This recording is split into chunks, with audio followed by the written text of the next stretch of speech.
Hey, True Believers England team here, and I got a few books. It's not a whole bunch. We're not going to show off a collection or anything, but it is the new books I got for tomorrow's auction. A couple of $5, maybe a $2 here, um, and huh, that's interesting. And then a couple of big dogs as well. So I figured to show them off. Of course, Eric Breen is here to help chat them up. How are you doing, sir? Is that why I'm here? Yeah, or whatever you want, really. This is one I noticed. Well, this got a lot of ticks on it, so this is $1. I don't know what happened to this one. It's free comic book day. I guess it's an anime kind of thing. It's called Shibuya Goldfish. Yeah, it'll be up for $1 because it's got a few problems on that spine I do not like. Okay, I'll go ahead and do my job. I'll say everything I know about Shibuya goldfish. Yes, Shambhala goldfish. Yeah, I'm done. Shibuki. Yeah. Never heard of it either. Shibuya. Yeah. Okay. There you go. Yeah, never heard of that. So if you guys have any idea what that is, by all means, let us know.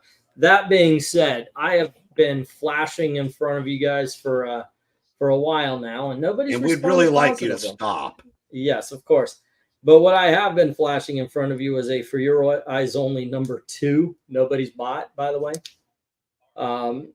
And so I figured, what the heck, it would probably be more attractive if both issues were together. So I snagged a #1. I am a fan of the movie adaptations from the 80s. And so I figured, what the heck, let's get the set in here, and maybe then I can actually sell them.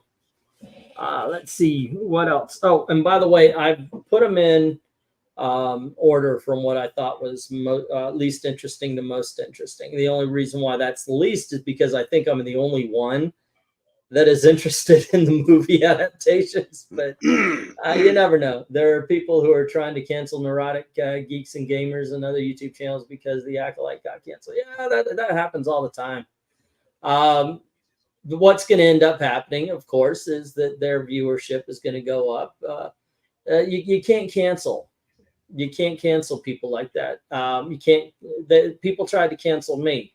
YouTube canceled me when they shadow banned me. But what ends up happening, unless they get mass flagged, unless they get taken down, which I heard, by the way, Lauren Chen got taken down. Is that true, or is that just a rumor? I wouldn't be surprised. There's going to be a whole lot of people like her disappear between now and November. And it's not just them. It's going to be anybody who dares to speak out, really. Anybody who speaks truth to power. So anyway, the next one I've got for auction tomorrow is The Amazing Spider-Man. Alrighty, and this is issue number 248. And this is the famous Kid Who Collected Spider-Man storyline. There you go. It's okay. You can say, ooh-ah. Pretty good stuff. Thunderball gets a bad rap. Yeah. No one ever talks about the Thunderball story in there. I know, right? It's probably the best Spider-Man story ever, but no, people think it's the schmaltzy one at the end. That's right. You should only pay attention to. That thumbnail is Legion. See what I did there? I did. Says Eric and Boyd. Yeah. But also, I don't know why I bid on this one. But here we have issue number 19. I don't know what the fuck was I thinking. You know what? I think this might have been one of those things where I put a whole bunch of bids on a whole bunch of different kind of comics, and I just ended up with this. This is issue number 19 of Top Cat from Charlton. There you go. Hopefully there is an audience out there for that one. I don't know why. This one, you guys will be able to tell why I bid on it right away. Why I was like, oh, I got to get that for the auction. I think you guys are going to dig on this. It's mainly because it was in one of our cover rankings, and it was so offensive to one of the Lesters that they immediately just said one. That's it, right out. One. And that's Doctor Strange #12. There you go. So yeah, I had to include this one. There you go. Let's see. Moving on. Unless you want to say or have anything to say about that. Have you ever read this? Yeah, that basically God,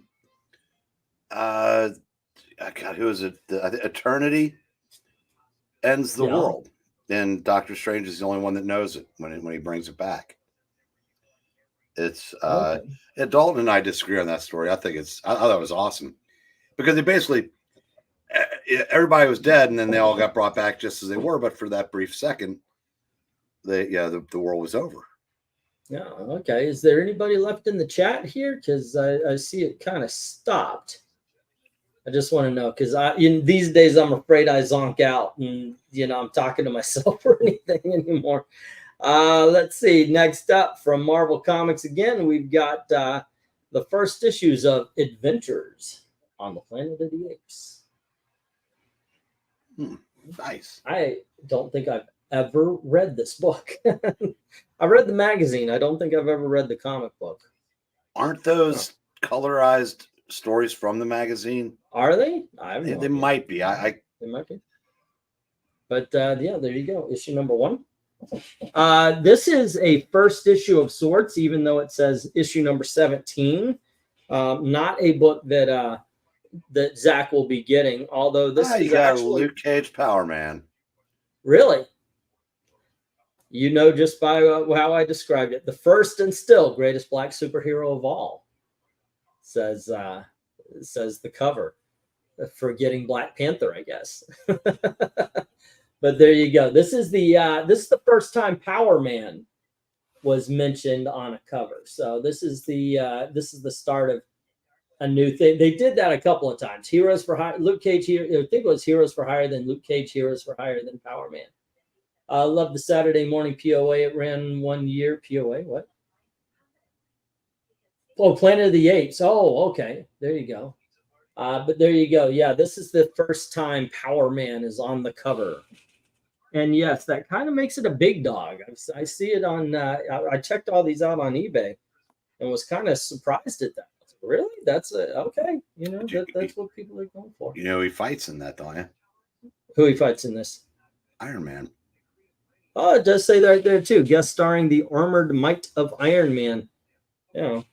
Then we have another first, and this is the first solo series, because before they were in Marvel 2-in-1, they were in the Avengers, and they bounced around doing their own story, which, by the way, I recommend you check out. And then they went to Marvel Presents issue number 3, and this is, that's it. Marvel Presents issue number 3, the first solo series for the Guardians of the Galaxy. There you go. Good times. And I'm just look, they're actually in really good condition, kids. I just got very lucky on this one. That one is in excellent condition. I should show off this. I think the Planet of the Apes is in mid. This is also in a high grade. Look at that. That is awesome. It is really in really great shape. Like I said, the Planet of the Apes is in mid condition. You can see a little bit more wear on the tail. Yeah, I'd probably put this around 6.5. There you go.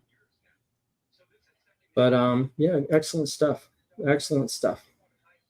Next up, let's see, featuring the greatest Superman and Lex Luthor duels. We've got Secrets of Luthor's Lair, Luthor the Diabolical Experiments, his Kryptonite Army, Luthor Toyman Prankster Team. Luthor's going to team up with them two again any day.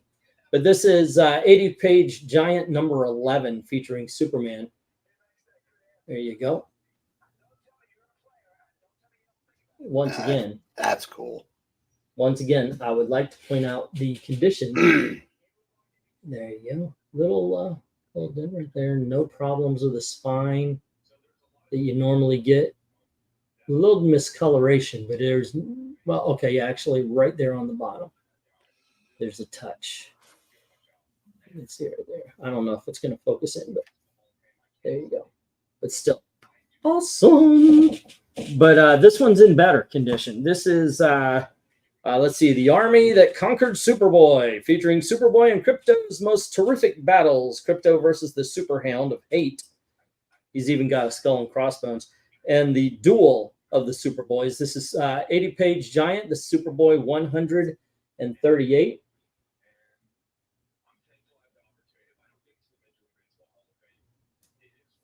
There you go. Once again, look at those beautiful Go Coach. Actually, look at the sharp corners.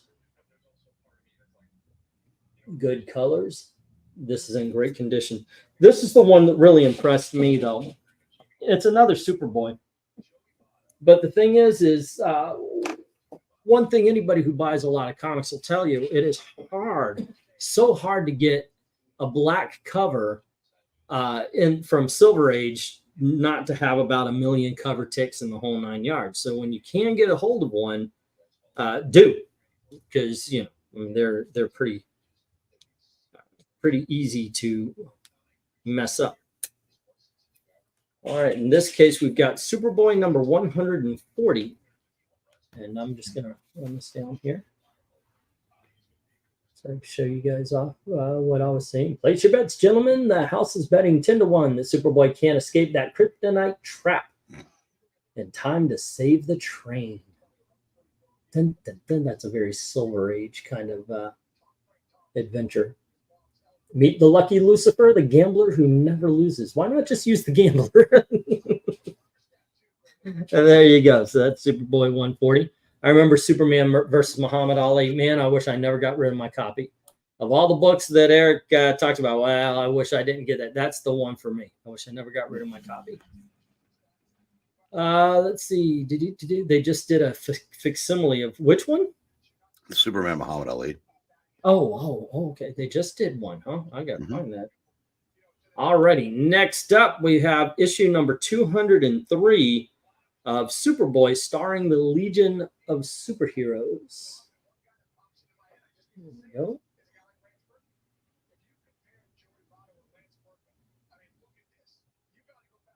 Sweet, and they only get better.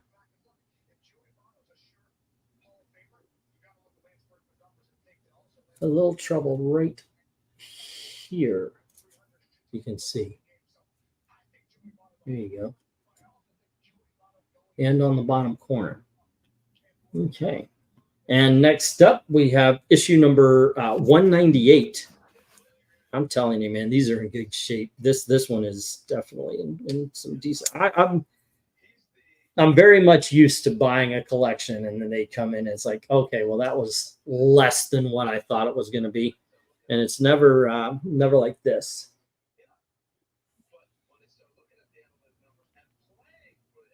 There is not a nick on this thing. Oh, I think I found a nick. No, I'm just kidding. All right. There you go. I mean, that is in good shape, dude. You ever read the Legion these days, or is it just something of a bygone era for you? No, I read them. Mm-hmm. I'm going to pick those up next. I started reading Green Lantern. I've read the first 5 issues, meaning, the 3 showcases and the, actually, I guess that would be, 7? Because I've read up to Green Lantern number 5. They're a lot of fun. But the relationships were treated so simply back then. Oh, I wish I could marry Green Lantern. Oh, she loves Green Lantern, but not me as Hal Jordan. What am I going to get? They never actually move a relationship along. It's always just that kind of talk and everything. I actually was wondering if I was going to put this one in the auction because it's one of my grails. I understand I'm never going to own an Amazing Fantasy 15 or anything like that. So my grails tend to be attainable. This one is Superboy and the Legion of Superheroes number 197. And this is the first time the Legion of Superheroes gets their own title. This is it right here. And from here on in, it's Legion of Superheroes. And then I think it's issue number 258, they finally just call it Legion of Superheroes. I might be on the wrong number, but I know it's 250 something. But this, You actually you got that right.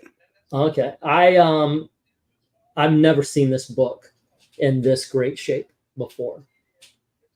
Never found it in the wild in this great a shape. I've never seen one. Even when I see them listed as mint, there's a couple of ticks. I'm not going to lie to you; they're tiny, but I've never seen a book look this book look this good. It just that is so freaking awesome to me. The next one, I threw some money at this one, figuring I didn't know what the hell it was, um, and then I looked it up. Well, apparently, um, there was going to be an X-Men cartoon before X-Men came out. A lot of people know it as Pride of the X-Men. X-Men saving the day. And it failed. They didn't put it out. But the thing is, they made a video game based on it and on that universe. It was called Madness in Murder World. And you can actually find it out there. But they managed to make, I don't know if they sold it with or if it was separate from what I've seen they sold it with. But there was an X-Men comic book that is a prequel to this 1990s video game. And it just so happens Marvel Comics and Paragon Software present the Uncanny X-Men Madness in Murder World. And this is going to be the bigger of the big dogs. I don't think anything's going to top out over 15, maybe 20 today. Tomorrow, but yeah, that's it. Have you ever heard of this? Nope. I have never heard of this. When it came in, I was like, what the fudge? I gotta look this one up. And that's what I found. I never even knew they did a video game for them. I wonder if you play the video game, if Wolverine's an Australian. I think that would be kind of funny. It reminds me of my first X-Men with arcade. And which one would that be? I don't know. What was my first? I think the X-Men, what was that? That there was like a 2-issue run where he's playing. No, it was the Doctor Doom. That was the first time I encountered arcade, where the X-Men, they go to Doom's castle and you find out it was all set up. He had hired Arcade to make traps for the X-Men. That's the first time I've ever saw Arcade. It's pretty cool. So what do you think, sir? I think if I don't get this frog out of my throat, I'm not going to be able to read tonight. Serious. Oh my God, it keeps, it's like all the way in the back. I can't cough it out and I can't swallow it. And is leading to coughing fits that are just driving me up a wall. Oh, you might have to actually. Then it was the Hellfire Club, says Dan. Yeah, was it after that? The first 2 appearances of Arcade, if I remember correctly, were X-Men 122 and 123. Yeah, but those weren't. Those were the first that he didn't appear first in that, did he? Yeah, I think I can't remember if that predates Team Up 65 and 6 or not. Yeah, that's what I was thinking. Is it the X-Men that's his? I'm sure somebody's looking it up right now. What was Arcade's first appearance? Because I was thinking, is it the Team Up? I don't think it's the Team Up. I think you're right on this one. But ticks are the worst, especially when you have 10 miles to go on the trail. You might have a swollen gland, says Jay. Hopefully not. No, Team Up 65. Oh, there you go. Okay. Yeah, I knew it was one of those. There's no swelling, Jay. It's like basically if someone there's like a little tiny thing caught at the back of my throat. Well, I don't feel particularly great on top of that, but that's the most annoying thing. So, is there anything that you would have found of interest in that? Beyond this, I have no idea what this is. The Legions were nice. Mm-hmm. I always Wow. wonder about when I pick up books like this because I wasn't able to procure a collection last week. So I was like, okay, well, I got to get some books because otherwise, and I don't have a lot of extra cash to spend on the next. It's like a catch 22 because, if the auctions uh, are doing average or not great, then I can't spend on the big collections, which means I'm selling the stuff or trying to sell the stuff you guys already seen, which doesn't go. So it's a mediocre or average collection. And then, yeah, so it's kind of so I've got to get books that hopefully you guys will be interested in. Let's see. Retro Blast has a great video on Pride of the X-Men, plus it's a tie in the arcade and arcade game and the toys. Okay. Pride of the X-Men has an Aussie Wolverine before Hugh. Yes, it did. It was weird. But the weirdest thing, if you watch that cartoon, is how Nightcrawler was. Oh, Ishin, welcome to the X-Men. So, oh my gosh, they made him into a pedo. It was so bad the way they did Nightcrawler in that cartoon. Yeah, it was absolutely bad. So there you go, gang. Those are some books for the auction tomorrow. Please show up and buy them because we need to pay bills. That's basically why I do it. So anywho, don't forget doing all the clicking and sharing for this video. Anyway, maybe I'll bring some other people over. As always, thank you to Eric. And thank you very, very much for watching. Have a good night and see you at 10:30. Space Family Robinson covers tonight. And 8 o'clock for whatever it is we're butchering. There you go. Yes.